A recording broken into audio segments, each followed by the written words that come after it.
Cada sermón que se predica es como un avión que despega y luego busca una pista de aterrizaje en nuestra vida. En este espacio meditaremos en las implicaciones prácticas y teológicas que la exposición de la Escritura tiene en nuestro diario vivir.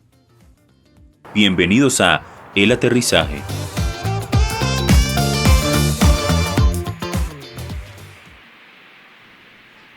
Hola, bienvenidos al segundo episodio del aterrizaje. Recuerden que creamos este espacio para aterrizar las ideas del sermón del domingo en nuestras vidas diarias. Y nos acompaña el pastor John Montaña. Pastor, ¿cómo está? Bien, Oscar, muy contento de que estemos realizando el segundo episodio del aterrizaje.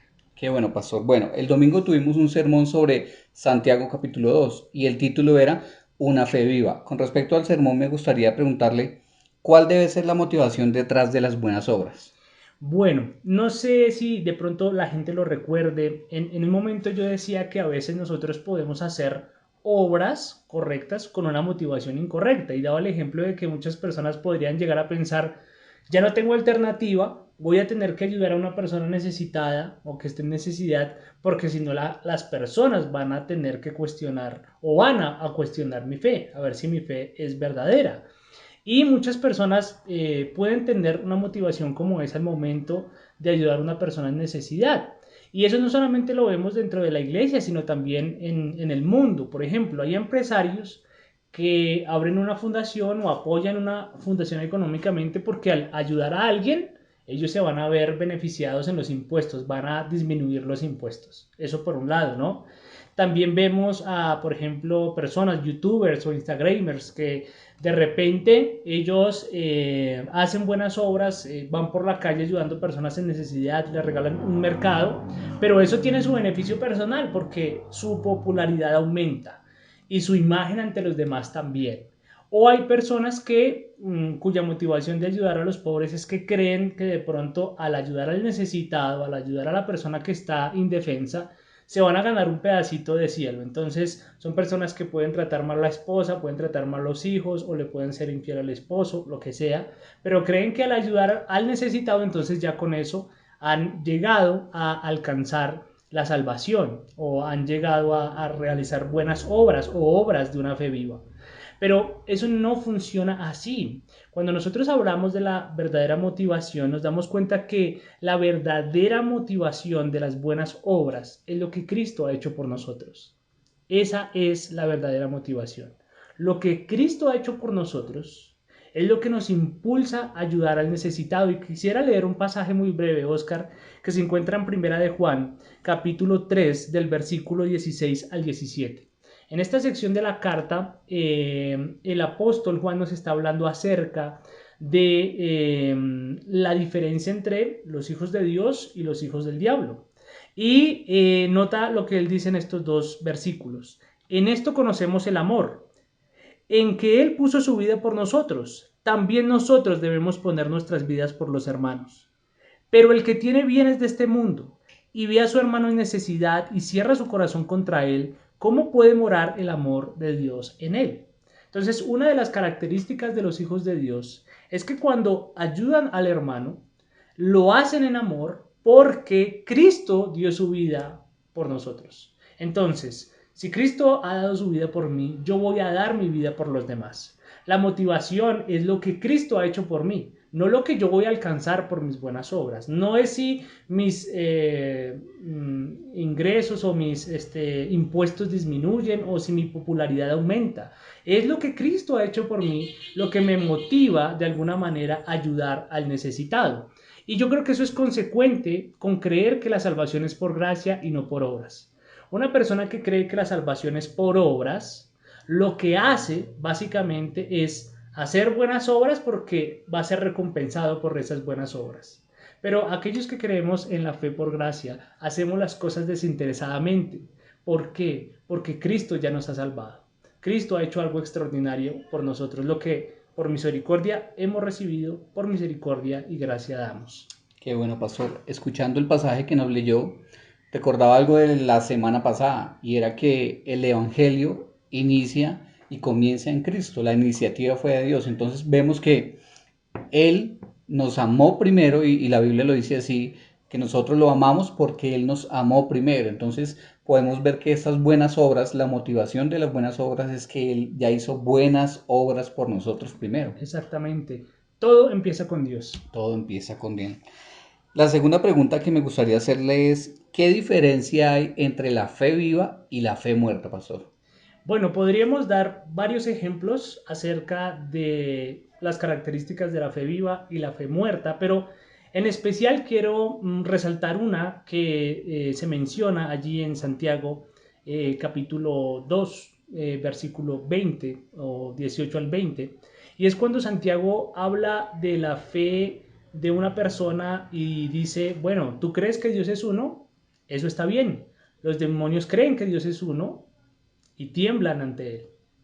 Entonces equipara la fe intelectual, la fe que es solamente intelectual, con la fe de los demonios. Entonces la diferencia entre la fe salvífica, o una de las diferencias entre la fe salvífica y la fe muerta, es que la fe salvífica es más que solo intelectualismo. ¿A qué me refiero con eso?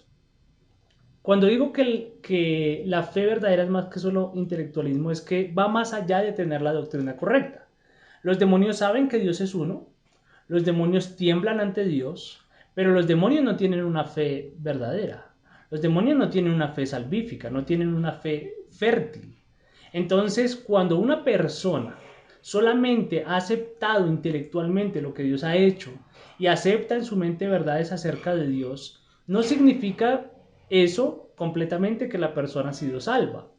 Eso no significa que somos salvos por fe más obras. No, significa que si hemos sido salvos solo por la fe, eso se evidencia en buenas obras. Y es ahí a donde los demonios no llegan. Entonces, hoy en día hay muchas personas dentro de la iglesia que pueden tener un concepto verdadero de quién es Dios, pueden tener teología correcta, pueden conocer el evangelio, pero su fe llega hasta ahí. Es una fe hueca porque llega hasta ahí, no se evidencia en obras. Y lamentablemente hay muchas personas así dentro de la iglesia, Oscar, personas que creen que su fe es viva, pero solamente tienen conceptos correctos. Entonces la fe viva es aquella que tiene la doctrina correcta, pero se evidencia luego en obras, y eso es una obra del Espíritu Santo. El Espíritu Santo obra en nosotros y nos lleva a las buenas obras. Recordaba, escuchándolo, pastor, hay un canal muy recomendable que se llama Byte y ellos cuentan sobre la historia de la iglesia. Y hay dos capítulos de ellos donde en uno hablan de la esposa de Martín Lutero y en el otro de la esposa de Charles Spurgeon. Verdaderos creyentes que según la historia que escuché, las esposas también, porque dice que ellas en épocas donde vivieron como en situaciones también como de pandemia, se entregaron al servicio, tanto de los hermanos de la iglesia como de la comunidad en general. La esposa de Martín Lutero, por ejemplo, abrió su casa para atender a las personas que estaban enfermas. Entonces ahí podemos ver que no solamente se limitaron a que fueron los reformadores, que tenían una doctrina correcta, que teológicamente estaban fuertes, sino que sabían que su manifestación de su fe eran las obras de misericordia. Así es, o sea, la doctrina que creían se evidenció hacia el prójimo cuando el prójimo los necesitó, cuando el prójimo estaba en necesidad. Claro, pastor, bueno, ¿de qué forma podemos ayudarles a los hermanos del Core Group y a los que nos escuchen a poner en práctica las obras de misericordia? ¿Qué otro tipo de obras hay? Bueno, yo creería que, bueno, hablando específicamente del pasaje de Santiago, creo que por el contexto habla específicamente de obras de misericordia, de ayudar al necesitado y al pobre, ¿sí? Al que no tiene recursos, al que no tiene con qué defenderse. Sin embargo, si vamos un poquito más allá, la labor de la iglesia es más que ayudar al pobre y al necesitado que no tiene. A través del Evangelio, Jesucristo sacia una necesidad mucho mayor, que es la necesidad de salvación.